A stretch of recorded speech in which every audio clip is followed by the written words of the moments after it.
Could we maintain silence, please? We would like to start session 1.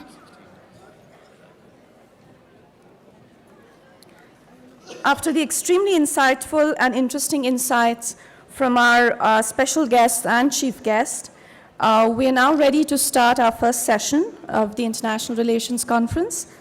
The first session, as you know, will focus on India's trade and investments in Southeast and East Asia.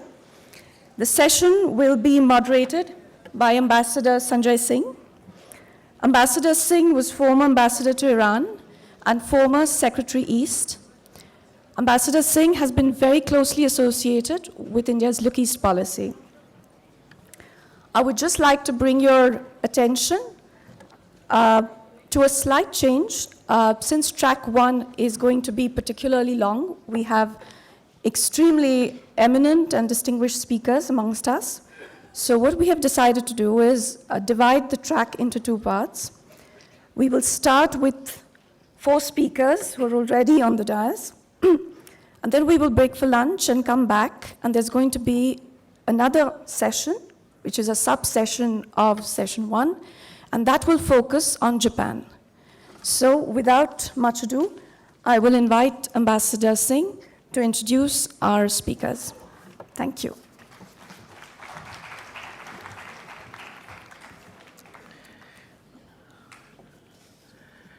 Dr. Mazumdar, Dr. Vidya, Vice Chancellor Dr. Rajni Gupta, Ambassador Devre, Professor Lavale, distinguished guests, speakers, and most importantly, students.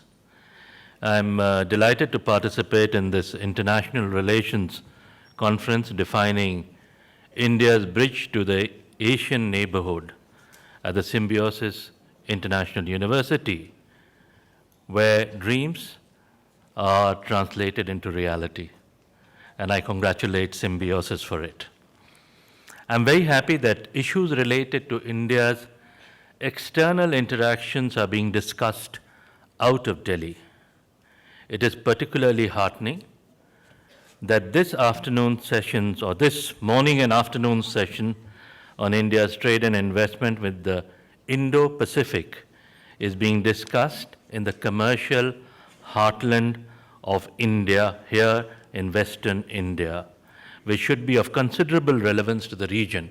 We have a distinguished panel, and I would request, at the end of my introductory talk, I will invite the distinguished audience to pose 3 questions which our panel can answer in the course of their presentations. As Secretary East, Mr. Wadhwa has told us, India's Look East policy is the pivot of India's efforts towards globalization, a corollary of our economic reform agenda launched in 1991. Trade with the monsoon winds was part of our connection to Asia, and the spice route was part of the value chain that we are trying to recreate once again today. We did in the commemorative celebrations with the ASEAN,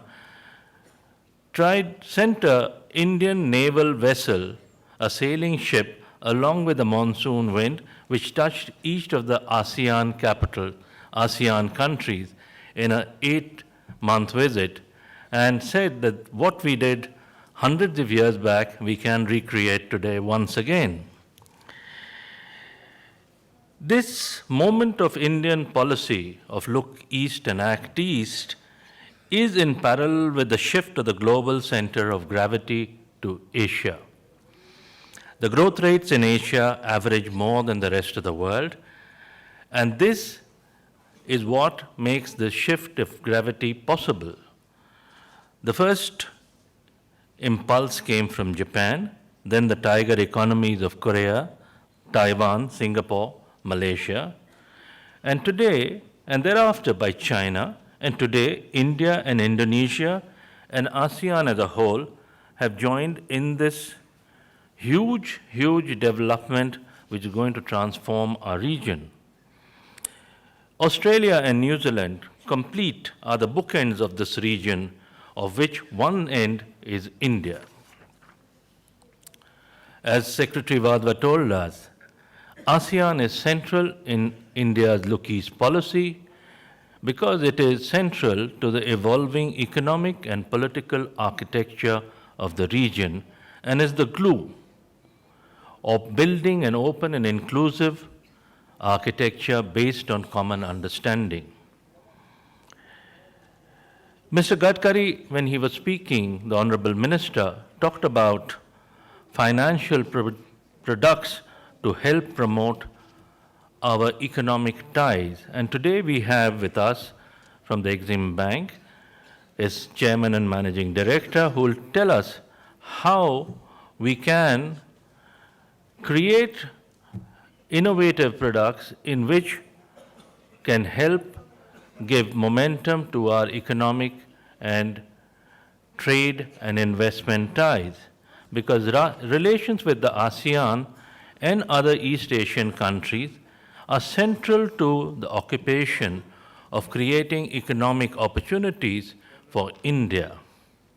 The ASEAN-India together consists about 1.9 billion people, with a total economic space creating products worth over 3.7 trillion. As Secretary Vadva told you, we have an FTA in goods in place, and now another one in services and investment will be put into place. We have trade of around $80 billion and investment relations of over $70 billion. We also have many things of common to us. For example, we have we are all very much rice-based economies. We're afflicted by similar diseases like malaria. ASEAN and India together have the largest biodiversity in the world, and this gives us great opportunities. We have a multifaceted cooperation and a functional cooperation. We have connectivity, and we are trying to create new connectivities, but these are not just over land. It should be through air, digital, maritime, ship, but more important, people-to-people connectivity, because there is an inordinate glue between Indians and Asians, and Indians and its neighbor, and we should work on this. Minister Gadkari talked about putting new maritime services in place. What we have to do is to reintroduce what we always had. We had the shipping service along with the monsoon winds. We had a shipping service which was connecting every country along the Bay of Bengal. There is great opportunity, and coastal shipping in India is a very important necessity to create efficiencies. In the broader Asian region, we have a comprehensive economic partnership agreement with a very important economic partner, Japan. We have, as you would recall, during Prime Minister's historic visit to Japan earlier this year, we have developed plans to get in great amount of Japanese cooperation, both financial and technical, to take forward India's Make in India program. We have a comprehensive SEPA in place with Korea, and Korean products are household names in India. And if you see the Indian league, any cricket league or football league, you can see Korean products which will be sponsoring that. That much is what has happened. PM has visited Australia, where he talked about putting in place soon FTA, and it has become a major source of resources for India. China is our largest trading partner, an investment partner. And we have together now partnerships in what is known as the BRICS Bank and the Asian Infrastructure Investment Bank. These are new financial constructs which will help develop greater synergies in Asia. We have, as Secretary East, Mr. Vadvat pointed out, other mechanisms. We have relationship with ASEAN and other Asian countries through the East Asia Summit. We also have BIMSTEC, we have the Mekong Ganga Cooperation. As our Minister of State for Foreign Affairs from Bangladesh pointed out, we have the BCIM corridors and we have the Silk Roads. And then we have the Regional Comprehensive Economic Partnership. We also have plans for the US-promoted TPP, Trans-Pacific Partnership, and the Chinese recent proposal of the FTAAP, Free Trade Association of Asia Pacific. We have a number of areas of where we face opportunities and challenges, which is in the range of climate change, pandemics, food, water, energy, and natural disasters, which all have a bearing on economics and trade. Because economics and trade is the ballast which will provide further strengthening for our relationship.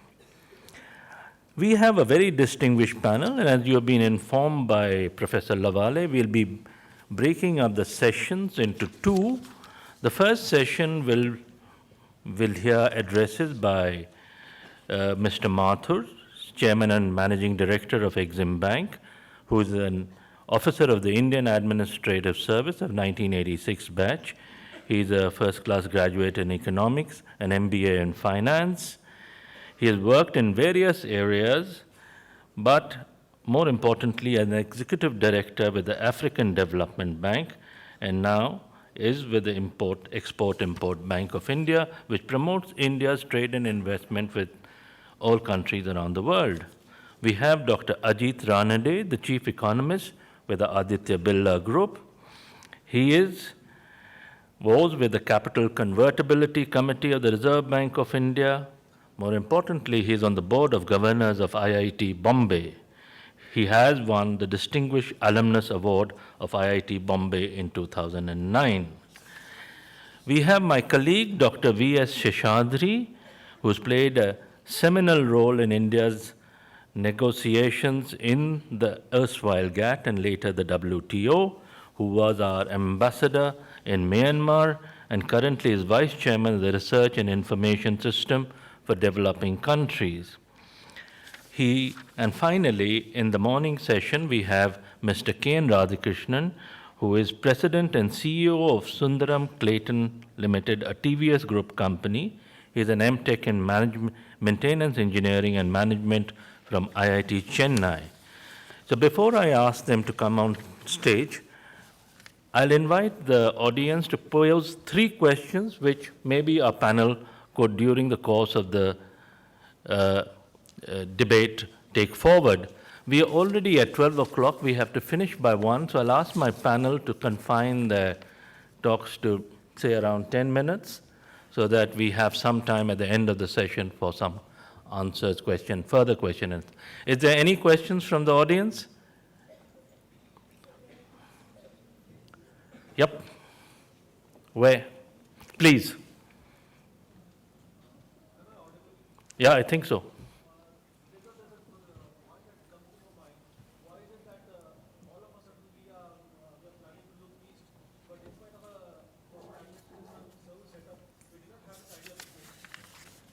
Okay, fine. Any other questions? If there are none, then I'd invite Mr. Mathur to come and address the audience. Thank you very much.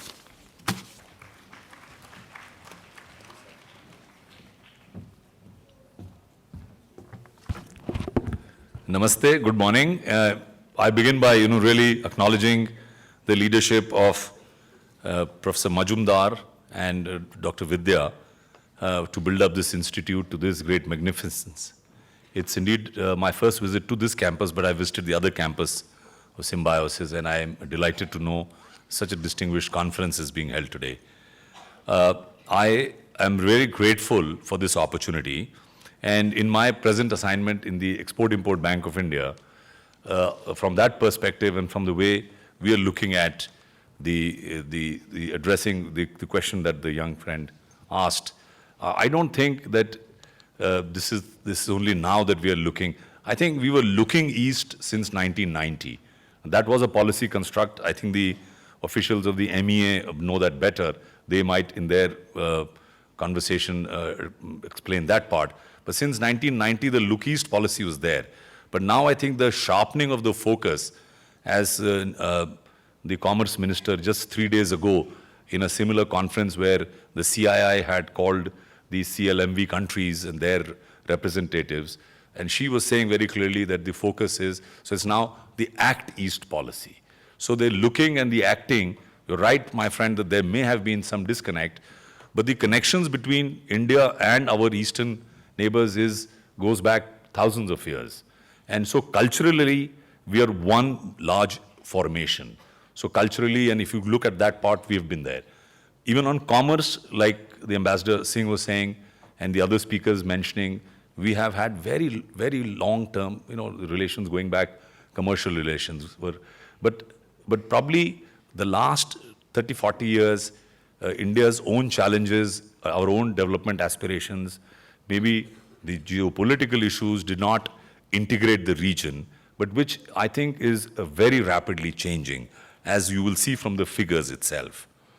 The ASEAN region, just to explain, I think you might be aware, but originally ASEAN was 6 countries, then the CLMV got in.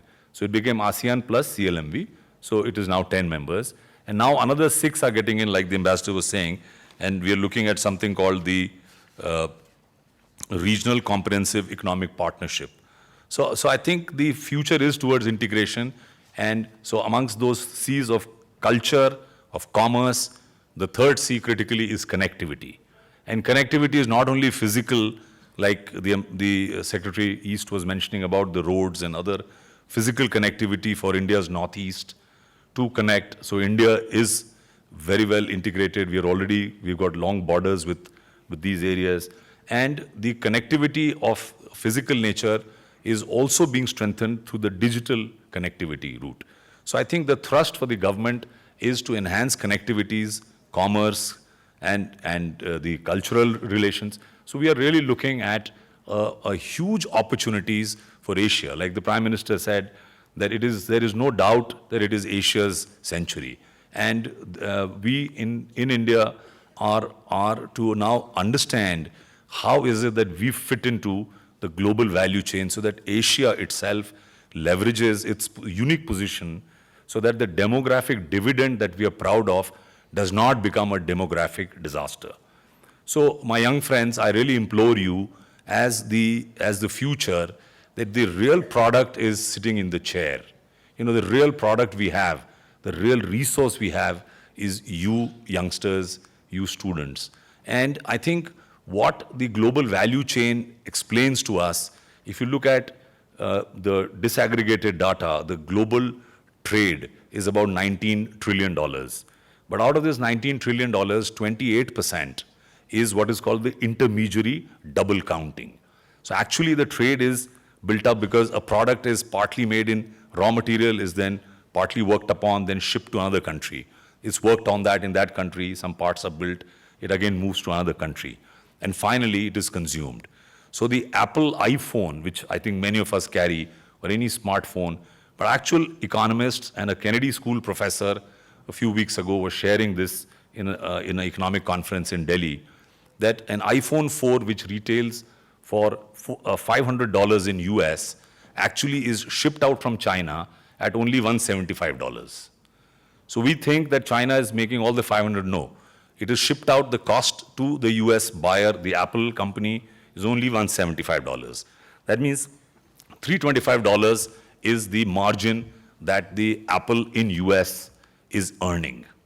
That $175 that shipped out, you know how much China retains out of that? Any guess? Any guess? 10%. Actually, it is $6.5.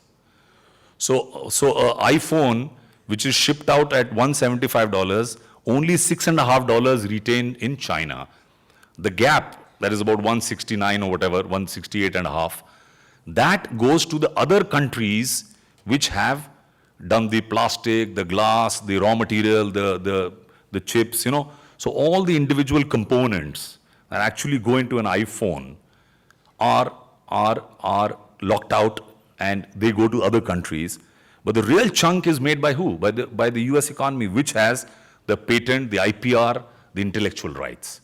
So my friends, I really implore you, when you're looking at manufacturing in India or make in India, don't get bogged down with the concept that I want to make from the scratch, that I will do the whole component. Everything does not, cannot, will not, should not be manufactured that way, because it's going to be inefficient. No matter how competitive the Indian economy attempts to be, cheaper electricity, cheaper this, cheaper land, you still can't deliver on the global value chain. So global trade and in fact growth veritably is on building these correlations, these cross-border. So connectivity with our neighbors is not, my friend, any choice we have. So earlier maybe there was a choice whether you want to or you don't want to. Now there is no choice. You know, there are exporters from Kerala who are actually complaining that pepper is being brought back into India from some other countries which don't grow pepper. You know, so how's that happening? That means there is something which is distorting the trade. So a lot of time and effort, I would say, and energy is going to struggle and argue and debate on the trade agreements and the barriers and the tariffs, but really forgetting what is the economics of production. And without those economics of production being discussed threadbare, like the way we opened up the iPhone, let us understand which country can make what, who is unlocking. Now, China makes a lot of money because they make millions of iPhones and they make millions of other products. And they're huge in volumes. So they've not played the margin game. They've played the volume game. Now if you want to play the volume game, we have to integrate with our neighbors. We have to integrate, look east. We have to integrate with wherever there is competitive advantage. As a bank, I can say we have been financing through innovations. Secretary Singh asked me to speak on that. So the Export-Import Bank is a policy bank, and while we have commercial operations, the other big important role we play is to channelize the investments that Indian government wants Indian companies to actually make by initiating them into new countries, opening up new markets for Indian companies through the lines of credit. So the Export-Import Bank, at the behest of Government of India, extends lines of credits to other countries. We have done that with over 65 countries. And in this specific area, ASEAN and this, except for the 4 CLMV countries, we don't have lines of credit but of course we have it with Bangladesh, we have it with Nepal, and very recently we had a $1 billion line of credit to Nepal for the hydro projects. So these resources are raised by Exim Bank in dollars in the global market, and we then lend this money to these countries, but those countries use that money to import from India. So because of this facility that the Government of India is giving, the Indian companies get an opportunity to showcase their products in those countries so that in future they can build commercial relations with partners there or take investment decisions and become globally operating Indian companies. And I'm happy to say that this is giving great results. In fact, you young guys, when you want to set up your own manufacturing, don't think only of Maharashtra or don't think only of